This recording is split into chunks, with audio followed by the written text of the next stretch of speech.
Hello everyone, my name is Andre and welcome to the PDHPE Pulse podcast. Today's guest works at the intersection of education, research and physical performance, bringing together scientific evidence and practical experience in schools. Andrew Sortwell, great friend of the show, is an educator, researcher and father. His work focuses on pediatric exercise science, cognitive performance and effective teaching practices in physical education. In his most recent research, his work looks closely at how movement impacts not just physical health, but also confidence, engagement, and academic outcomes, particularly through innovative approaches like structured game-based plyometrics and active learning strategies. Here's our conversation. Well, Andrew, how are you going? Fantastic, and it's great to be here with you tonight. Thank you. And we've been backwards and forwards, and we finally got the time to sit down, chat, and talk all things movement, all things PE. So thank you very much for joining us. Now, Andrew, tell us a bit about yourself. Tell us your background. Where are you coming from this discussion today? Look, my background has predominantly been teaching PDHPE in secondary schools, and along that long journey of teaching PDHPE, also swimming coaching and doing a lot of further extra study in the area of sports sciences, but also then continuing on to completing a PhD in education. Oh, fantastic. The whole draw for PhD for some people, I think, is very high in education. And, I'd love to touch on that. Speaking about, PhD, you've recently completed a study. Tell us about that. That's really exciting. Yes, look, once I completed my PhD, as a colleague said to me or asked me, did you complete a PhD so it could be a trophy, or did you complete a PhD so it was a license to conduct research? And for me, it was so I could have a license to conduct research and to add value to society through the research that's conducted. But after my PhD, as you alluded to, I've been involved in other research projects, but the one that I'm here to talk about tonight is the one involving plyometric structured games built into brain breaks, or also termed active breaks, which is predominantly 5 to 10 minute physical activity breaks during the school day. Excellent. And that's a term that we've all heard before, brain breaks or, active breaks, that whole idea of breaking a moment to create focus, to create some sort of distraction or even, I guess, pause of learning to get back into learning at some point. Now, what originally motivated you to investigate this?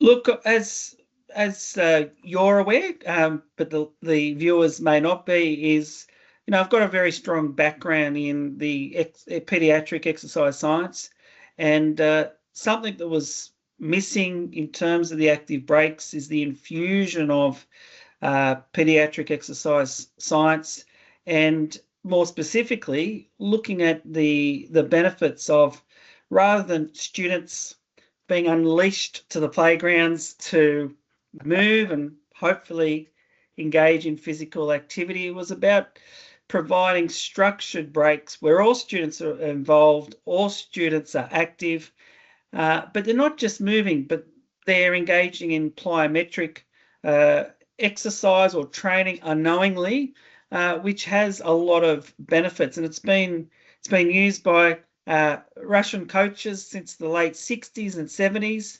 It's used in many of the elite sports to improve performance, and why not provide young children also with the opportunity to engage in this type of training, but trying to make active breaks more than just getting out and moving and hoping that they'll have a break from the studies, but also, improving their fundamental movement skills.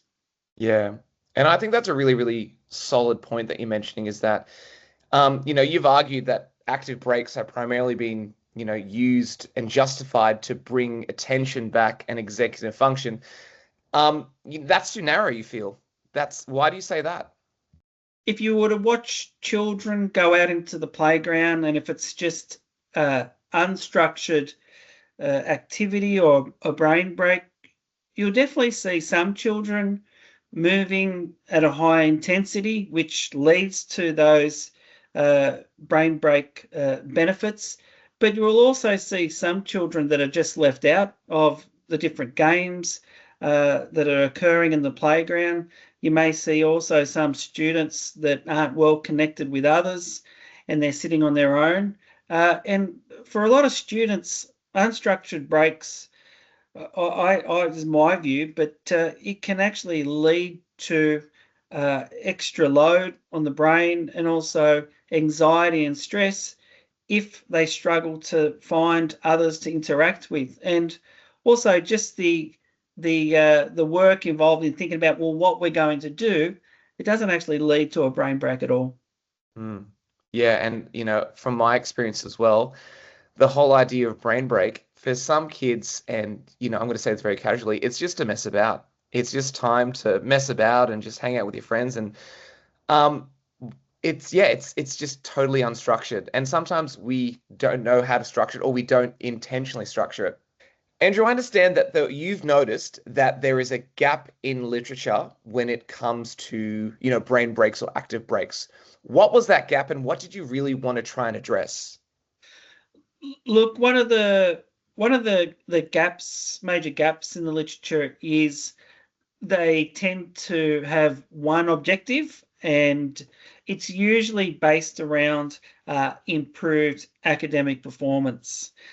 Some of the secondary objectives is to give the student a break from their studies and the work in class, and also to increase their physical activity levels. But in schools, we need to improve the efficiency and also try to ensure that with any activities that we provide for students throughout the school day, that we maximize learning and also maximize learning outcomes for students. Hence, in terms of the intervention that we designed, it was designed to enhance lower upper body muscular power, because we know that over the last 30 years, there's been a continual decline in muscular fitness of students, and also to reverse that decline over the last 10 or 20 years in terms of fundamental movement skill proficiency. We also used the research study as an opportunity to look at the benefits of structured games or structured breaks to enhance student self-perception of themselves in terms of athletic competence, global self-worth, scholastic or academic competence, and also social competence. And it sounds like covering that much, it's a pretty in-depth study, which is what we need. We need information as educators, and we need to have this information to apply to really, improve everything. And I feel personally, and I can imagine you feel the same way, physical activity completely underrated and completely overlooked when it comes to academic achievement as well. Andrew, what I love about this research is that you used plyometrics, and when educators hear plyometrics, we think burpees, squats, high intensity movements, no rest. Many educators associate plyometrics with sports performance and even high schoolers, not psychomotor learning. So why did you go about it this way? Look, the research shows over the last 15 or 20 years, and including previous research that I've conducted, that plyometrics is a great way to accelerate psychomotor learning. It's been shown to work with athletes in terms of replacing skill training time and then replacing that with plyometrics. And at the end of the day, psychomotor learning is all about enhancing and improving neuromuscular performance. And what does that look like? That looks like coordination. So it's about boosting and enhancing the capability of children to then be able to engage in a wide variety of different physical activities, and they're not limited by muscular strength, their muscular power, the ability of the muscles to contract and for the eccentric and concentric contractions. It's all about trying to enhance performance. Now, I drive a 2000 2006 Toyota Camry, Andre, and Solid vehicle, still built to last. And I might like four-wheel driving, and I've got a really positive attitude, and I value four-wheel driving. Now, with that 2006 Toyota Camry, even though I'd love four-wheel drive, I can't take that car forward driving. It doesn't have the capability to do it. I actually need a four-wheel drive car. So it's similar to with boosting the capability of students, so that improving their neuromuscular performance, they are able to run, jump, hop, skip, throw competently, but also confidently. And that's one of the benefits of plyometrics or other type of neuromuscular training activities for children. And I think we've got to agree rather, that those are the fundamentals to most sports. You've got to be able to run, you've got to be able to dodge, throw, catch, pass, kick. A lot of that stuff, that's the bread and butter to, the gateway of most sports moving forward. Now, for us educators, we understand what the stretch shortening cycle is. How would you simplify that, say, explaining to a parent, what is the stretch shortening cycle in simple terms, and why does it matter for kids? So look, the stretch shortening cycle is what happens when a muscle quickly loads, then unloads. So a good example is before you do a vertical jump, to get maximum height, you'll quickly dip, and then you'll spring or jump up, and it's that eccentric that change from the eccentric contraction, so the lowering of the body before then that concentric contraction in terms of jumping up for that vertical height. Now, we can all agree that that's important for children. It's that ability to move, it's that ability to transition in space as well. We got to have that. And what I'm really enjoying about your research, it's all about getting them involved. It's building those basic skills. It's getting them involved in the confidence to do those things moving forward. Now, the bread and butter of your research, it's 7 to 10 minutes daily for 6 weeks. Were you surprised by those results? Because they were pretty good. Look, with plyometric interventions, you can work towards achieving significant change or having a significant effect in terms of change in performance, be that in terms of measures of lower upper body muscular power and strength. And we were lucky enough to be able to do it for a period of or duration of six weeks with 7 to 10 minutes each day. So I would have loved to have conducted the study for a longer period of time, but we did it over 6 weeks. And I'd just like to mention that with the intervention, it was periodized. So the first 3 weeks were repeated with similar exercises in the last 3 weeks of the 6-week intervention, but the structured games and activities were conducted in a way so it was more difficult in enhanced intensity. For example, slightly heavier medicine balls, instead of jumping with 2 feet together at a time, moving to hopping and skipping, so increasing the load and the intensity, and that allowed for that continual adaptations and also changes over the 6 weeks. That's excellent. And to have such accelerated results, it does show a lot of promise, especially for application for PE teachers, even classroom teachers. So Andrew, with your study, what were the overall key findings? What are the big, delicious, chunky takeaway messages that you've taken out from this?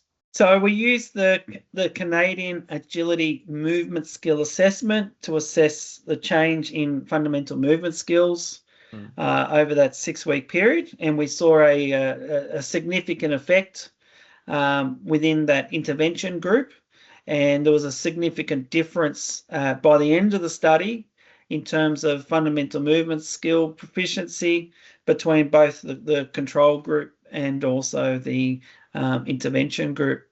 We did see a significant enhancement in counter movement jump performance, whereby students will dip down quickly and then complete a vertical jump.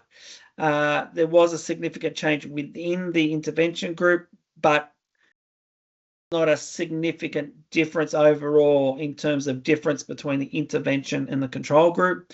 We did see a significant change in upper body muscular power using the seated medicine ball chest throw. And we also did see a significant effect and change in the standing long jump. And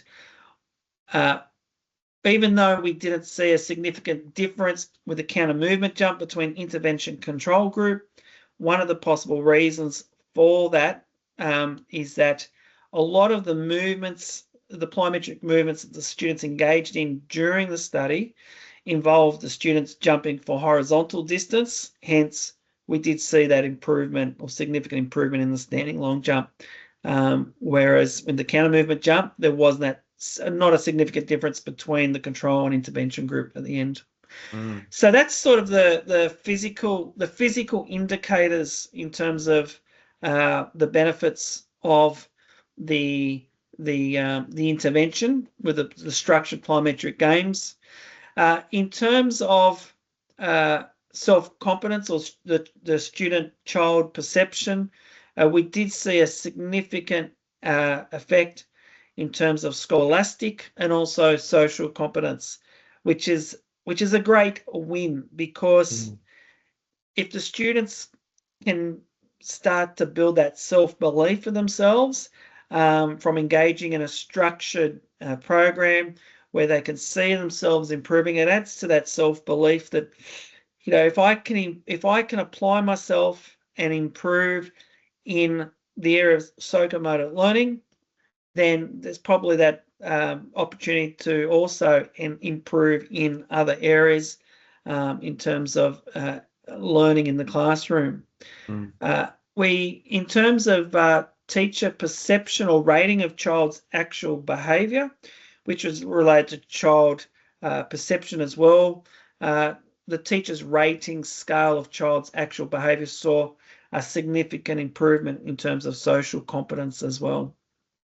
That's great news. That's really positive news for all of us. So what I love about that, and you know, from what I've seen in my experience as a teacher as well, is that they now have this social credibility or this internal credibility that if they put in the work and they put in the effort and the time, they'll get better. I was just going to say, Andre, in terms of social competence, if we can think about unstructured active breaks versus structured, you know, with the structured plyometric active breaks, all students were involved, all students were part of a group engaging in the games compared to the unstructured. And it's based on the findings of the study, it's using that structured breaks compared to unstructured that contributed. And that mirrors other studies as well, where they've used teams and having groups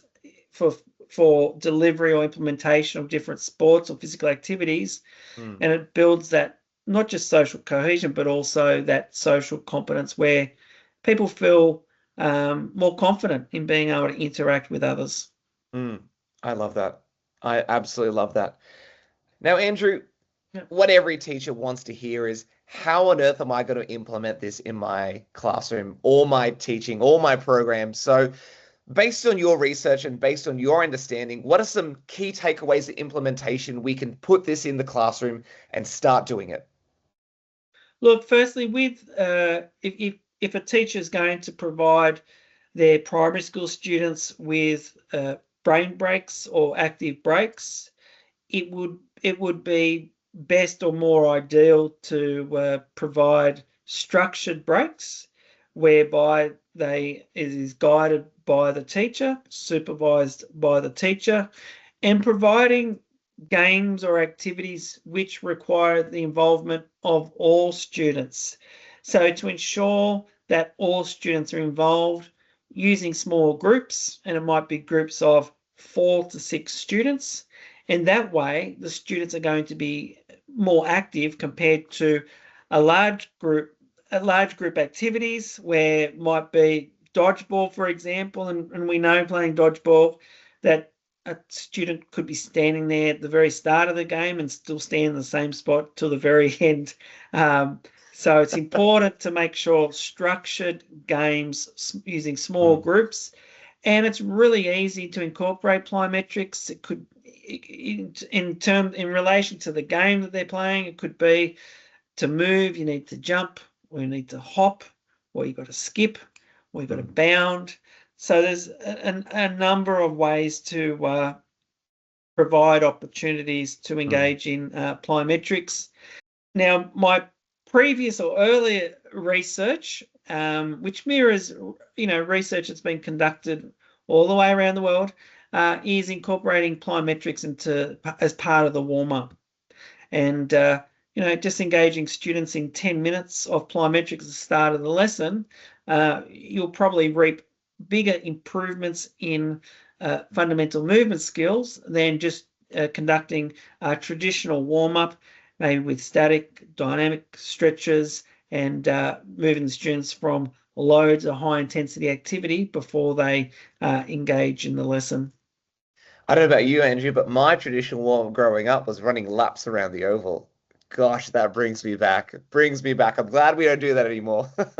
However, in saying that, back when I was growing up, back in the 80s, calisthenics and enhancing health related, but also skill related components of fitness was a priority. And if we were to look at levels of engagement in physical activity back then, and also level of fundamental movement skill proficiency, it was a lot higher.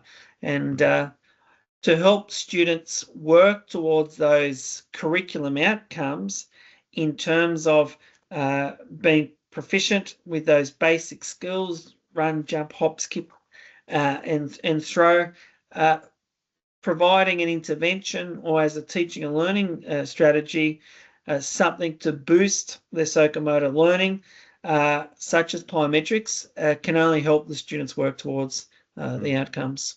Andrew, this has been fantastic. I've got another question before we start tying this up. If there's an educator, that want to go into the research space, they want to dive in and tackle research, a master's or a PhD, what first steps or what advice would you give them moving into that space? Look, my first bit of advice would be think about why you are wanting to complete a master's via research or a PhD. Is it because you're trying to find a solution to a real world problem?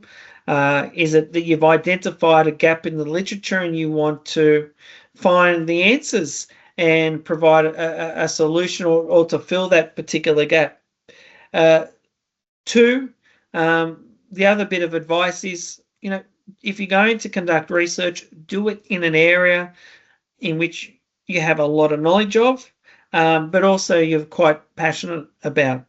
It's that passion and that drive for that theme or that area that you wish to conduct your research that's going to keep you going from the commencement of that research or that master's by research or that PhD, and to ensuring that you're completing it. If you're just completing a degree for the sake of the piece of paper at the end, there is that risk that you may not finish the degree because you just haven't got that underlying passion.